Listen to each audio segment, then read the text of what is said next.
അനാഥരും അവശരുമായ രോഗികളെ മൃതദേഹങ്ങളോടൊപ്പം കിടത്തിയ സംഭവം പുറത്തുവന്നതിനെ തുടർന്ന് അന്വേഷണ വിധേയമായ 2 ജീവനക്കാരെ ജില്ലാ മെഡിക്കൽ ഓഫീസർ സസ്പെൻഡ് ചെയ്തിരുന്നു. തുടർന്നാണ് ഇന്ന് രാവിലെ ആരോഗ്യമന്ത്രി വി എസ് ശിവകുമാർ ആശുപത്രി സന്ദർശിച്ചത്.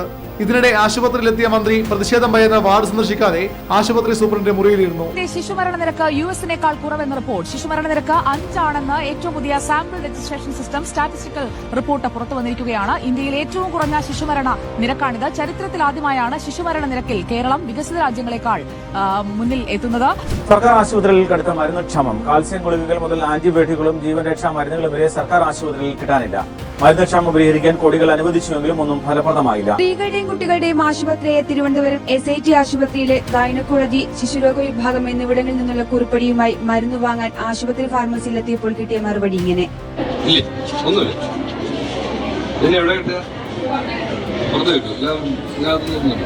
കേരളത്തിലെ ആരോഗ്യ വിദ്യാഭ്യാസ മേഖല പരാജയമെന്ന് ചൂണ്ടിക്കാണിച്ച് അതിശക്തമായ സമരങ്ങൾ കോൺഗ്രസിന്റെ നേതൃത്വത്തിൽ തുടരുന്നതിനിടെയാണ് കർണാടക മന്ത്രിയുടെ പ്രശംസ.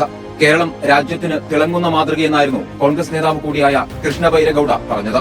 Education Kerala is number 1, health care Kerala is number 1, human development Kerala is number 1. It is the shining example for the whole of India.